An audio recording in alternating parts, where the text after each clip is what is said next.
How's it going, everybody? Welcome back to Manatee Gaming.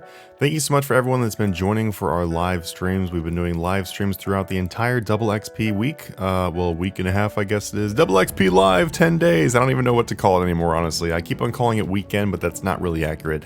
Anyway, thank you so much, everyone that's been joining for all those live streams. You guys have been amazing. We've had anywhere from 100 to 150, sometimes more people on stream at once, so it's been pretty awesome. If you'd like to join those streams or know when they go live, hit the notification bell down below, and then you'll know when that's going to happen. All right, so anyway, today, guys, I'm going to jump into Vic the Trader's store. So if you guys have seen my channel before, you know that I normally do a Vic the Trader review and try to help you guys with your best choices and the best ways to be able to unlock the things from Vic the Trader. So today we're going to do that. Okay, let's go ahead and jump on into it, though. This right here is Vic the Trader. For starters, he is in Berthorpe again, but he is in a different spot. Normally he's like right over here, I believe, and then right now he's over here, kind of like where we put the Yak Track rewards. So he's moved a little bit, and he kind of looks a little misplaced. He's kind of just like out here in the open, not really, I don't know, I feel like he'd be better if he was over here or something, but anyway, he's right here. So pretty easy to find. Just teleport to the Berthorpe Lodestone to get to him. He is here until March 8th. So we've got quite a bit of time, as today is the 23rd of February. We have quite a bit of time, so even though he has popped up during Double XP, if you are still doing Double XP, no worries, you can always just come and do this afterwards.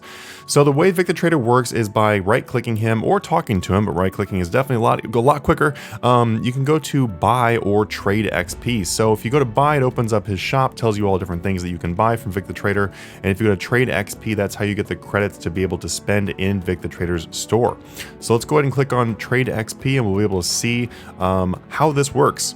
So basically the way this works, though, is you just need to click on one of your skills that has bonus XP in it, and then it'll tell you how many credits you can get for that skill.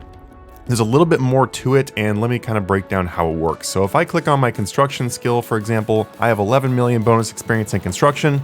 It says that this could be traded for up to 1,015 credits. So it's not the same rate of conversion every single time, though.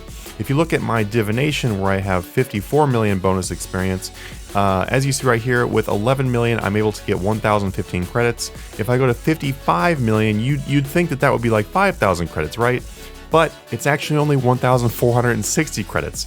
And the reason why is because when you trade credits with Vic the Trader, every 200 credits, the credit cost goes up by a lot. And how much a credit cost varies depending on the skill that you're using. So let's go ahead and look at my summoning, because I definitely want to get rid of my summoning XP for credits, because what I would really recommend is the skills that you have bonus XP in that you don't need bonus XP in, like summoning, for example. You really don't need summoning bonus XP ever. That is a great one to swap in. Same with combats. Combats are a really good one to put your bonus XP into Vic the Trader because they're already very fast in general. Dungeoneering, another really great one. So let's go ahead and look at my summoning. I'm going to go ahead and click on next, and then we come to this menu right here where it tells you the current rate of how much XP it is for one credit. So as you can see right there, it does say that I get 50% off for swapping right now. And I'm going to be able to do this, it says literally right here, you can buy 200 at this price before the price increases. So I'm going to go ahead and buy 67 of them. That will cost me 111,000 summoning bonus XP. And boom, there we go. Now, if we look in here, I'm not going to trade through everything right now because I make the video a little bit too long, but let's look at my Slayer, for example. I click on next here. It says right here that it's 1656 XP for one credit, and I can trade up to 200 again. And so for 200, that would cost me 331,320. The thing is, every time you do this, it roughly doubles. So that means my next 200 will cost me something over 600,000 Slayer XP. So that's the reason why when you look through, it doesn't like correlate exactly the same. Every 200, it increases. So just keep that in mind. Some other ways to get bonus XP, by the way, is you can get bonus XP from treasure hunters. So if you're someone who's bought a lot of keys or something like that, you can get it from there. You can also go into the Oddment store, which you can find right down here. Click on the Oddment store, and when you open up the Oddment store, the medium prismatic stars, when these are on sale, they only cost 50 oddments, which makes them a very, very good value if you're trying to just get bonus XP for Vic. So keep that in mind if you just want to get bonus XP to trade him. then cash in on these medium prismatic stars when they go on sale. They will go on sale for up to 75% off. So bank on that and then trade that XP to Vic. Something else too with that is that keep in mind that since you, like every 200 you trade into Vic, the price increases. So spread that bonus XP out amongst multiple skills. So the more skills you have bonus XP and the better rate you're going to get. Let's go ahead and look into Vic's shop and I'll show you what the best things to buy for Vic's shops are. For Vic's shop is, or whatever, English, and see like what things are worth it, what things are really not worth it. So there are lots of things in Vic's shop that are not worth it, and there are some things that are to be considered. Let's start off right off the bat on this first page. I'm not gonna go slow through this and talk about literally everything because that would take forever. I also have previous Vic guides, and this shop is not much different than the previous Vic guides, if it's any different at all. So right here we've got the prismatic stars and the prismatic lamps. These are pretty self-explanatory as to what they are. You get basically 10,000 experience, 20,000 experience, 40,000 experience, 80,000 experience. Roughly, it's something right around those numbers on a 99 skill. And then these small prismatic lamps are just like a little bit below that. So medium is something like 17,000. It's like 34,000. It's like something close to 70,000. It's like 65k or something like that, right around that for a 99 skill. So when you look at the cost of credits here, remember that you have to trade in bonus experience to get these credits. So if I look down here, I have 166 credits to spend. That means it's actually pretty expensive to be able to buy one of these stars or lamps. It's never going to be, well, I don't think it's ever going to be a one-to-one transfer. So remember, so keep in mind that if you are planning on buying stars or lamps in here, you're going to spend more than you're going to get. That can be okay though, because if I'm taking bonus XP out of a skill like summoning, and I don't really want that at all, and I would like to put that into rune crafting where it gives me more value, then I don't really mind, you know, spending a little bit of extra bonus XP. It's kind of whatever. But keep that in mind though. It's not like I'm going to trade for literally exact on the stars and lamps. As you can see too, the prismatic stars actually give you more experience than a prismatic lamp does overall. That's because this right here is direct instant XP, and this is XP you have to get while you're doing things basically. But the 90 credits though on a prismatic star versus 238 credits makes me want to tell you that it's never worth buying these prismatic lamps of any size over the stars unless you are doing it for a very specific thing. Like maybe you have a skiller and you are wanting to train the slayer on the skiller and you don't want more bonus XP because it's not going to help you, then you might have a reason to buy the lamps, but otherwise, nah, just go with the stars. They're going to be the better value.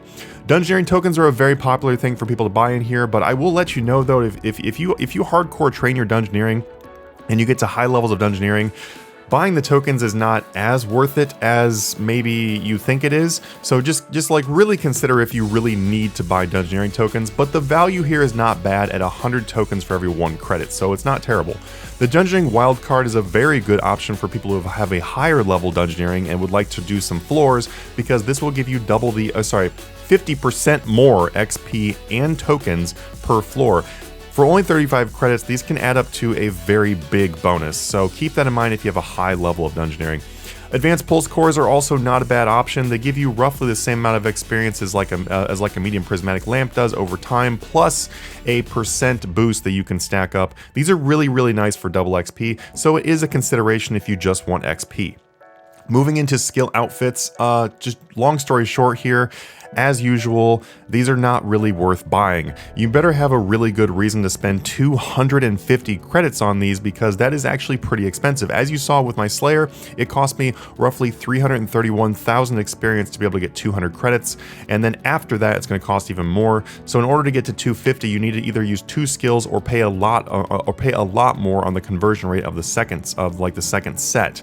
So therefore, these are much better to get in the game and not by buying in here. The ones on this page that I would recommend that are not a bad idea to buy would be the golden mining outfit piece, because these are kind of a pain to get and the XP while getting them is really bad, so it's really not a bad idea to get these. Also, the black ibis outfit is actually a very good deal. I would actually recommend you do buy the black ibis outfit pieces here, because those are a pain to get. If anyone has any idea how to get those, they're pretty terrible.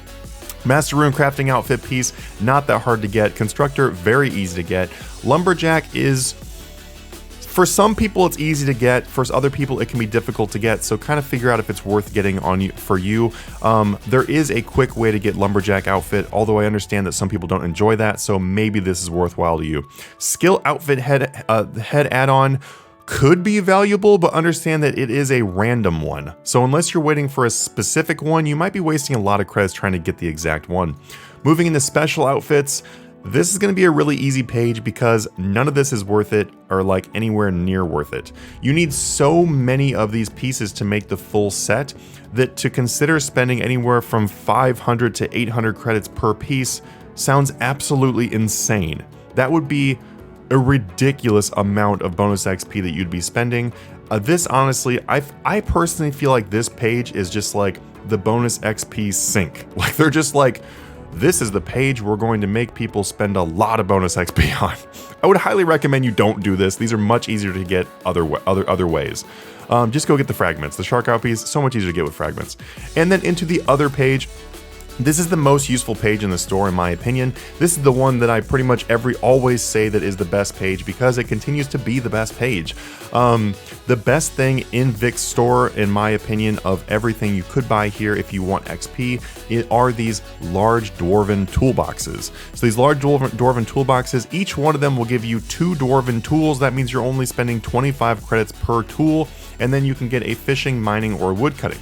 What those do is they give you a chance to either, you choose which one you want. You want either double XP or you want double resources. As you can see, either one of those options can be very useful in the game, which makes these by far the best value when it comes to like XP gains alone. Those woodcutting ones, if you use the woodcutting ones with brawlers on a golden bamboo, it is a massive amount of experience. The mining one was actually really useful in an event not too long ago. It was actually very good. In the gathering event, the mining XP was insane. It was crazy. It was like 1.4 million per hour on the salt crabs or something like that. The fishing is also crazy high experience if you're using it on Wobbegong. So if you just want XP, buy the Dwarven Toolboxes. It's usually what I end up buying.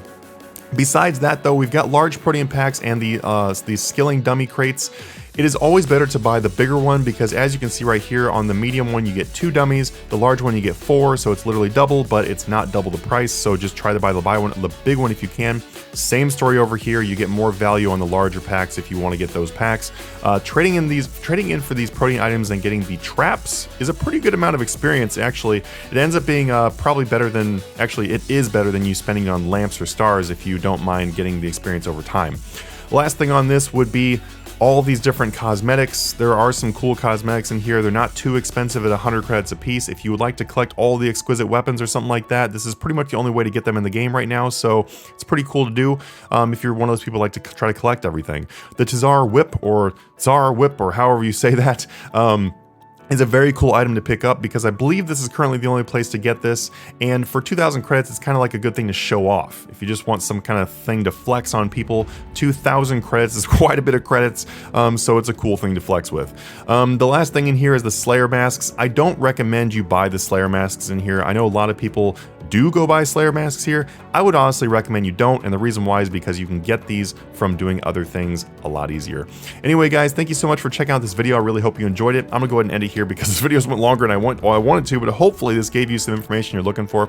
Have an awesome double XP and feel free to join the Discord down below if you'd like to. We have almost 12,000 members and would like you to be a part of it. So I'll see you guys in the next video. Have a good one.